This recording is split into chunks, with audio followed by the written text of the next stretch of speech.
विषय पर बोलता हूं, जितना हो सके उतना दे सकता हूं। तो फ्रेंड्स, आत्मनियंत्रण क्या है? इसका अर्थ है स्वयं पर काबू रखना, अपने इंद्रियों पर अंकुश रखना। आप ये प्रमाणित करें कि आप अपने को वश में रख सकते हैं तो निश्चित रूप से आप संयमित पुरुष हो। लेकिन यदि आप में आत्मसंयम का अभाव है तो आपका मनुष्यत्व नहीं। कोई भी व्यक्ति जब तक अपना स्वामी स्वयं हो, उसके लिए कोई भी महान कार्य कर पाना असंभव है। यह एक ऐसी प्रवृत्ति जो इंसान को महान बनाती है, जबकि आत्मसंयम न होने के कारण असंख्य व्यक्तियों के जीवन नष्ट हो गए। उनमें उच्च महत्वाकांक्षा है, विशिष्ट योग्यता है, उच्च शिक्षा भी उन्होंने प्राप्त की, पर वे अपने आप को अपने वश में रख सके, अतः सब कुछ नष्ट होगा। वे होना सभी को उनका भविष्य उज्जवल प्रतीत होता, किंतु उनमें अपने को वश में रख पाने का सामर्थ्य नहीं था, इसलिए उनका जीवन नष्ट हुआ। और यह जीवन ऐसा है जो एक बार नष्ट होने के बाद बहुत मुश्किल से संवरता है। हम प्रतिदिन दैनिक समाचार पत्रों में इस प्रकार के समाचार पढ़ते हैं कि किसी ने क्रोध में आकर किसी को गोली मार दी, किसी को चाकू से घायल कर दिया, तो इसका मूल्य भी उन्हें चुकाना पड़ता है। वे अपने आजादी को करते, सम्मान को करते, समाज में उन्हें अच्छी निगाहों से नहीं देखा जाता। ऐसे लोगों की संतान भी नष्ट होती है। कहने का अर्थ यह कि आत्मनियंत्रण खो देने के कारण कई जीवन बर्बाद हो जाते हैं। क्षणिक आवेश व्यक्ति को कहां से कहां पहुंचा देता है। जेलों में जाकर कैदियों से बातें कीजिए, सुधार क्रोध में अपराधी बालकों से पूछिए तो पता चलेगा कि उनमें बहुत से ऐसे हैं जो केवल क्रोध में आने के कारण कोई ऐसा कार्य कर बैठे जिसके कारण उन्हें जेल में आना पड़ा। क्रोध तो 1 मिनट का था, पर सारे जीवन पर ऐसा धब्बा जोड़ गया जिसे धो पाना असंभव है। बंदूक से गोली निकली, किसी को लगी, वह तो सदा के लिए संसार को छोड़ गया, लेकिन जो अपराध हो चुका वह कभी अनमोनित नहीं हो सकता। क्रोध में जिस समय मनुष्य का खून खोल उठता है, उस समय आंधी की झोंकों की तरह या तूफान की झोंकों की तरह वह क्या नहीं कर सकता। क्रोध का एक झोंका आया और मनुष्य ऊंचे पद से गिरा। कोई ऊंचा पद मिलने वाला था तो अवसर बन गया। क्रोध के आवेश से भरे एक ही क्षण में मनुष्य अपने वर्षों के श्रम, अनुभव, परिणाम व्यर्थ कर डालता है, उखाड़ देता है। एक ही क्षण में उसके वर्षों के श्रम बेकार हो जाते हैं। फ्रेंड्स, एक बहुत ही सुयोग्य संपादक था। वो अनेक श्रेष्ठ दैनिक समाचार पत्रों में काम करता था।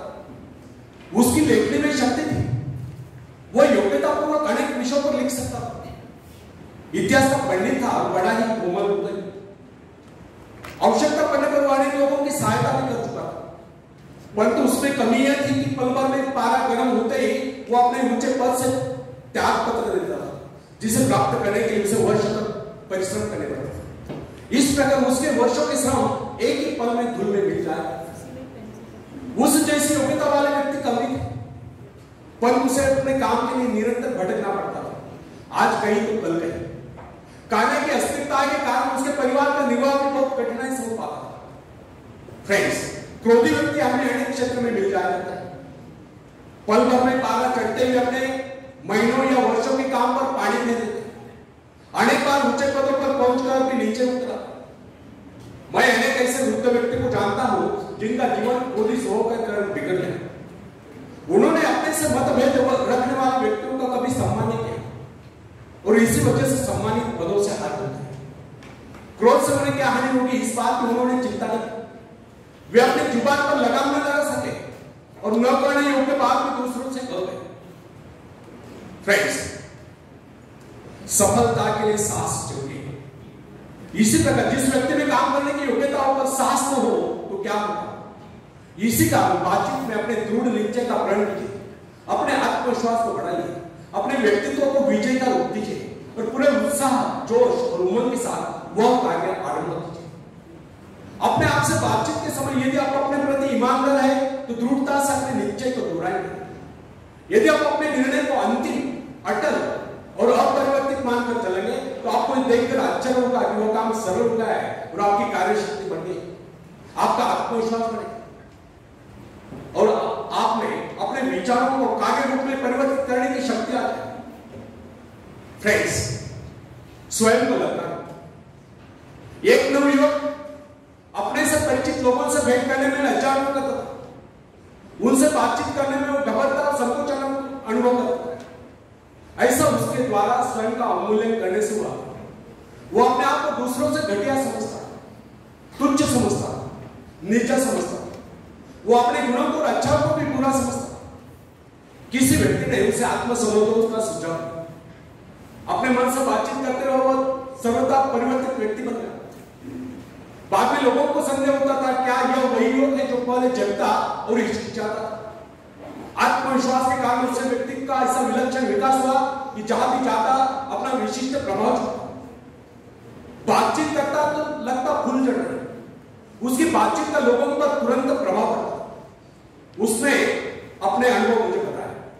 वो गांव की ओर जाकर नदी के किनारे टहलता हुआ अपने मन से बातचीत करता था। वो बातचीत प्राय इस प्रकार हुआ करती, क्या मास्टर, क्या तुम में कोई गुण नहीं? यदि कोई गुण है तो उसे ढूंढो, मूर्ख मत बनो। तुम भी वैसे ही श्रेष्ठ व्यक्ति हो जैसे कोई अन्य।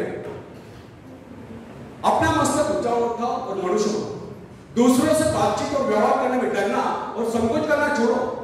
लोगों के पास आओ, उनसे बातचीत करो। तुम अपने को घटिया मत समझो, खुश रहो। तुम तो ईश्वर की संतान। इस दुनिया में तुम्हारा उतना ही अधिकार है जितना किसी बड़े से बड़े व्यक्ति का। इस प्रकार जब उसकी आत्मा ने उसे झुंझुड़ा तो उस युवक ने अपने गुणों पर विचार किया। वो अपने गुणों को प्रकट करने लगा। इसका परिणाम यह हुआ कि लोग उसे प्रशंसा की दृष्टि से देखने लगे। वो एकांत में जाकर अपने से बातें करता, वाह मास्टर, तुमने तो कमाल कर दिया, यह तो बहुत ही गौरव की बात है। इससे प्रकट होता है कि तुम आगे योग्य व्यक्ति हो। हर बार इसी तरह आगे बढ़कर अपने व्यक्तित्व का विकास करो, विस्तार करो। लोग तुम्हारी प्रशंसा करते हैं, तुम संसार में कुछ बन सकते हो। फ्रेंड्स, दब्बो और लज्जाशील व्यक्ति के लिए अपने मन से बातचीत करने से बढ़कर अन्य कोई उपचार नहीं। यदि आपका आत्मविश्वास कम हो गया है और आप आत्मनिर्भर बनना चाहते हैं तो एकांत में जाकर अपने मन से बातें कीजिए। लघुता समाप्त होगी, लेकिन कब? जब मनुष्य को अपने मन का अनुभव हो जाता है, उसे इस बात का भान हो जाता है कि उसमें दिव्य गुण है, तो लघुता स्वयं समाप्त हो जाए। उस समय वह धीरे नहीं रहता। जिससे अपने कार्य करने की शक्ति का बोध हो जाता है